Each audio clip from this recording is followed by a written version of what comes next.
Hello everyone, I Pooja Sharma welcome you all at Future Series Institute online platform. स्वागत है आप सभी का हमारी डेली लाइव क्लासेस में।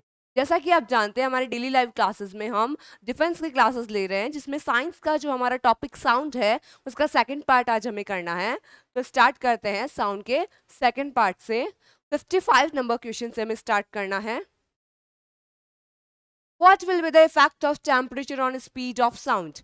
टेम्परेचर का साउंड पे क्या इफेक्ट होता है? तो सीधा सा देखिए, टेम्परेचर इंक्रीज होने पे जो साउंड का स्पीड है वो भी इंक्रीज होता है। ओके, तो दोनों ही इंक्रीज होंगे। तो यहाँ देखिए, speed of sound decrease with increase in temperature, नहीं। Speed of sound decrease with decrease in temperature, नहीं। Speed of sound increase with decrease in temperature, ये भी नहीं। Speed of sound increase with increase in temperature, yes, so option number D is correct।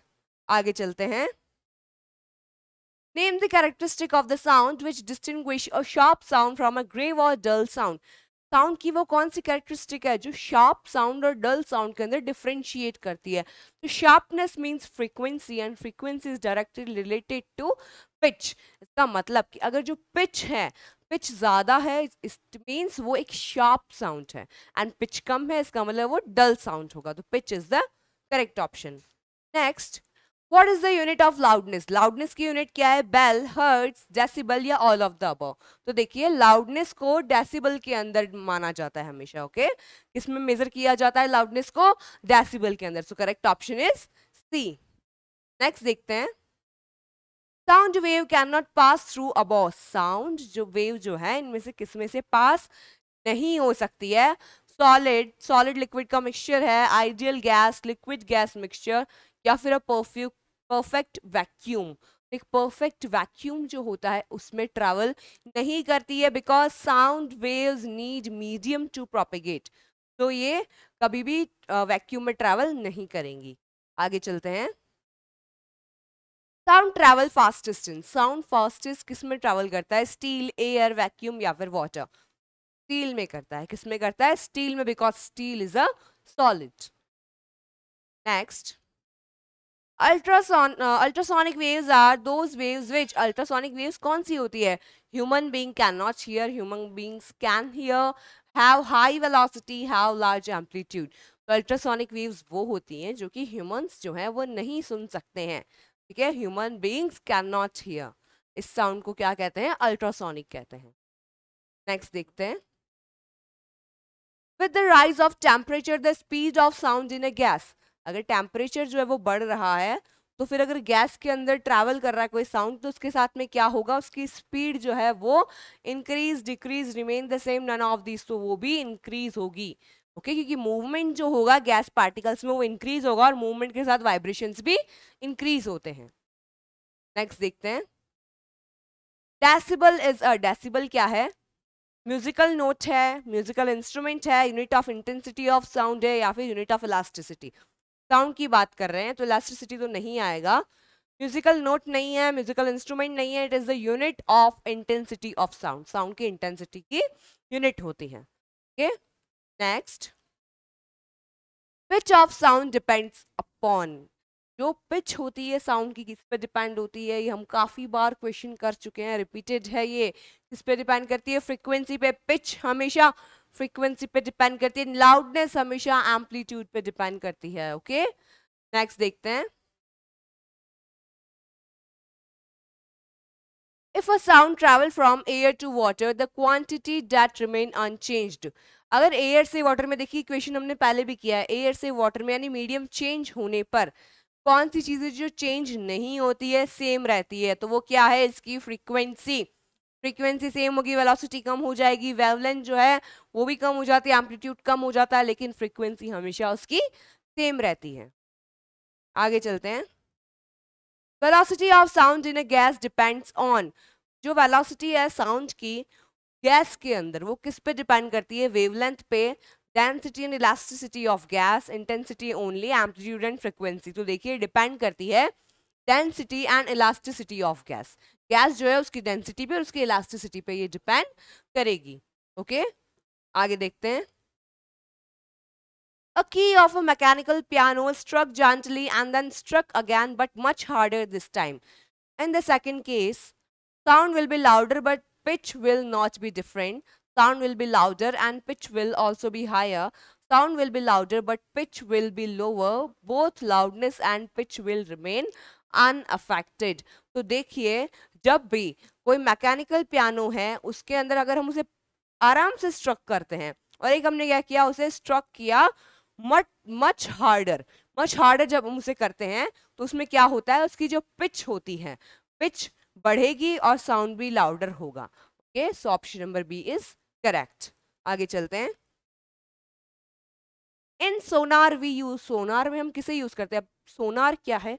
सोनार जो होता है वो ultrasonic sounds का use करता है. ओके, सोनार क्या करता है? अल्ट्रासोनिक साउंड्स का यूज करता है to measure the depth of the sea के डेप्थ को मेजर करने के लिए. तो correct option is ultrasonic wave. आगे चलते हैं.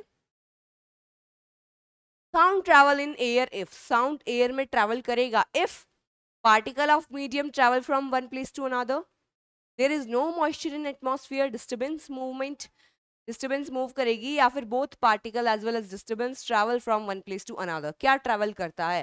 डिस्टर्बेंस यानी कि वाइब्रेशन, डिस्टर्बेंस यानी कि वाइब्रेशंस मूव करते हैं, तभी गैसेस के अंदर या एयर के अंदर जो साउंड है वो ट्रैवल करता है. पार्टिकल्स का इसमें कोई रोल नहीं होता है. When we change feeble sound to loud sound, we increase its.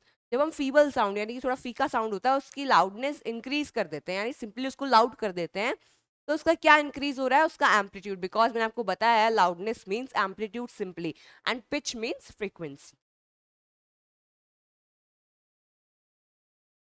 Next, earthquake produce which kind of sound before the main shock wave begins? earthquake जो होता है पहले एक साउंड देता है, ठीक है, पहले एक साउंड देता है. किस टाइप का साउंड होता है आपको बताना, और वो साउंड कब देता है? जो मेन शॉक वेव होती है उससे पहले वो एक साउंड प्रोड्यूस करता है. वो साउंड कैसा होता है? वो साउंड इंफ्रा साउंड होता है. कौन सा होता है? इंफ्रा साउंड होता है. ऑब्वियसली इंफ्रा साउंड हमें सुनाई नहीं देता है. Infra sound can be heard by, ये भी हम पहले कर चुके हैं. डॉग, बैट जो होते हैं वो अल्ट्रासाउंड पे कर सकते हैं रिएक्ट. ह्यूमन बींग्स जो होते हैं वो उनकी ऑडिबल रेंज होती है अलग. एंड डायनासोर्स जो होते हैं वो इंफ्रा साउंड को भी वो क्या करते हैं? सेंस कर लेते हैं. ठीक है. Next, which one of the following statement is wrong? इनमें से कौन सा स्टेटमेंट रॉन्ग है? Sound travel in straight line, sound travel as wave, sound is a form of energy, sound travel faster in vacuum than in air. तो ये वाला option यहाँ पे गलत होगा. ठीक है, क्योंकि देखिए साउंड जो है वो स्ट्रेट लाइन में ट्रेवल करता है, कर सकता है बिल्कुल. Sound travel as wave, yes it is a form of wave. Form of energy, हाँ एनर्जी की फॉर्म होती है, बट वैक्यूम में तो करता ही नहीं है ना, तो फास्टर कैसे हो गया? ओके, सो इनकरेक्ट ऑप्शन कौन सा है? D. Means correct option D है बट इनकरेक्ट स्टेटमेंट ये है. नेक्स्ट चलते हैं. An astronaut can't hear his companion at the surface of the moon because astronaut जो होता है उसके साथ में जो उसका कंपेनियन है वो अपनी उसकी आवाज़ क्यों नहीं सुन सकता है स्पेस में, मून पे? बिकॉज वहाँ पे मीडियम ही नहीं होता है, तो साउंड ट्रैवल ही नहीं करता है. Produce frequency are above the audio frequency, there is no medium for sound to propagate. Yes, वहाँ पे मीडियम नहीं होता है, यही इसका रीजन होता है. ठीक है, आगे चलते हैं. अब हमारे कुछ PYQs है जवाहर नवोदय विद्यालय की टेस्ट से रिलेटेड, वो हम लोग डिस्कस करेंगे. Which one of the following characteristics of sound depends on amplitude of vibration? इनमें से कौन सा एम्पलीट्यूड पे डिपेंड करेगा? तो एम्पलीट्यूड पे कौन डिपेंड करता है? ये क्वेश्चन काफी बार रिपीट हो चुका है. पिच हमेशा फ्रीक्वेंसी पे डिपेंड करेगी एंड जो आपका एम्पलीट्यूड है वो लाउडनेस से करता है. Okay, so simply loudness is the correct option. ठीक है, आगे चलते हैं. If we increase the vibration in an object, the time period will. देखिए वाइब्रेशन को इंक्रीज किया है, वाइब्रेशंस को इंक्रीज किया है, तो उसके टाइम पीरियड पे क्या इफेक्ट आएगा? तो वाइब्रेशन जो है फ्रीक्वेंसी सिंपली, तो जो टाइम पीरियड है is inversely proportional to frequency. तो अगर वाइब्रेशन इंक्रीज हो रहा है तो वहां पे क्या होगा? टाइम पीरियड जो है वो डिक्रीज हो जाएगा. ठीक है, इन सेम प्रपोर्शन के अंदर क्या होगा? डिक्रीज हो जाएगा. ओके,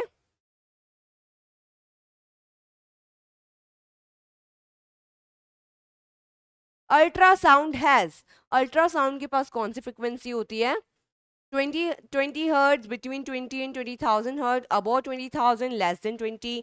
मैं आपको बताया था अबव 20,000 हर्ट्ज अल्ट्रासाउंड होते हैं, so correct option is C. Next, to increase loudness of sound dash of vibration of sound. अगर हमें लाउडनेस इंक्रीज करनी है, सिंपली हम क्या इंक्रीज करते हैं? फ्रीक्वेंसी पे कोई का नहीं होता है, ठीक है, फ्रीक्वेंसी पे डिपेंड नहीं करेगा, एम्पलीट्यूड पे, एम्पलीट्यूड को हमें इंक्रीज करना होगा अगर हमें लाउडनेस को इंक्रीज करना है। So correct option is D. Next देखते हैं, if we listen to the sound of lightning 10 second after observing it, how far are we from the place where lightning occur. अगर लाइट हमें जैसे lightning हो रही है स्काई में, हमें जब लाइटनिंग दिखी उसके 10 सेकेंड बाद हमें सुनाई दी, इसका मतलब हम उस लाइटनिंग से कितने दूर हैं? तो देखिए हमें पता है speed is equal to distance upon time.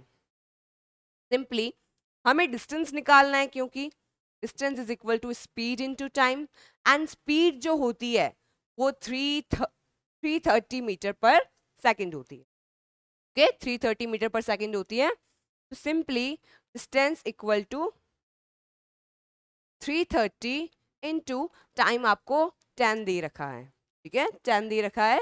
अब आपको ये भी 330 मीटर पर सेकेंड दे रखी है, ये भी 10 सेकेंड दे रखा है, कुछ चेंज नहीं करना है। 3300 सिंपली का मतलब कि C option is correct. 3300 metre हम उससे दूर हैं। The normal range of vocal cord in women is, women के अंदर नॉर्मल रेंज क्या होता है वोकल कॉर्ड का? हम पढ़ चुके हैं पहले भी, 15 mm होता है। ओके, नेक्स्ट देखते हैं, the loudness of sound is determined by its, loudness आ गया फिर से, सिंपल सा है, एम्पलीट्यूड, ठीक है, लाउडनेस हमेशा एम्पलीट्यूड पे डिपेंड करती है, रेशियो ऑफ एम्पलीट्यूड फ्रीक्वेंसी नहीं, फ्रीक्वेंसी नहीं, फिर फ्रीक्वेंसी आ गया नहीं, ओनली एम्पलीट्यूड पे डिपेंड करेगा। So A is the correct option. The speed of sound is maximum in, sound की स्पीड मैक्सिमम किस में होती है? स्टील में होती है, simply. Okay, next, frequency of ultrasound is, ultrasound की फ्रीक्वेंसी देखिए बार बार क्वेश्चंस रिपीट हो रहे हैं, ठीक है, अल्ट्रासाउंड की फ्रीक्वेंसी क्या होती है? अबव 2000 वाइब्रेशन पर सेकेंड, ठीक है, अबव 2000 वाइब्रेशंस पर सेकेंड क्या होती है? इसकी फ्रीक्वेंसी होती है। ओके, ये थोड़ा सा चेंज है वहां से, तो आपको थोड़ा याद करना पड़ेगा कि 20,000 वाइब्रेशंस पर सेकेंड। ओके, आगे चलते हैं, speed of sound is maximum, speed of sound जो मैक्सिमम कहाँ होगी? ऑब्वियसली हमें पता है कहाँ पे होती है, सॉलिड में होती है, सॉलिड ये रहा iron, iron is a solid, तो यहाँ पे इसकी मैक्सिमम स्पीड होगी। आगे चलते हैं, speed of sound in air is, air में साउंड की स्पीड अभी पहले ही आया था 330, तो 330 के आसपास कौन सा दिख रहा है? 200 नहीं, 200 नहीं, 400 नहीं, 332, 332 इसकी होगी। Okay, for which measurement the decibel is use, decibel किसके लिए यूज किया जाता है? Haemoglobin in blood, sound in environment, sugar in urine, water in vapour, water vapour in air. तो देखिए सीधी सी बात है, हम पढ़ ही साउंड रहे हैं। ओके, एंड क्योंकि वहाँ पे साउंड से रिलेटेड क्वेश्चन नहीं आएंगे ऑब्वियसली, तो आपको पता होना चाहिए जो डेसिबल है it is the unit to measure sound. Okay, sound को मेजर करने की यूनिट ये होती है। The part which vibrates in our vocal cord is, vocal box के अंदर कौन सा पार्ट जो है, ठीक है, वोकल बॉक्स के अंदर कौन सा पार्ट वाइब्रेट करता है? Air stem, ear drum, vocal cord या कॉर्ड? तो सिंपली वोकल कॉर्ड जो होता है, वोकल बॉक्स के अंदर वोकल कॉर्ड जो है वो वाइब्रेट करता है टू प्रोड्यूस साउंड। इसी के साथ में हमारा जो साउंड टॉपिक है ये कंप्लीट होता है। इसके सारे इंपॉर्टेंट क्वेश्चंस हमने किए हैं और काफ़ी रिपीटेड क्वेश्चंस भी आपने देखे होंगे यहाँ पे। तो ये टॉपिक हमारा कंप्लीट होता है। नेक्स्ट वीडियो में मिलते हैं नेक्स्ट टॉपिक के साथ। तब तक के लिए पढ़ते रहिए, बने रहिए हमारे साथ। जय हिंद।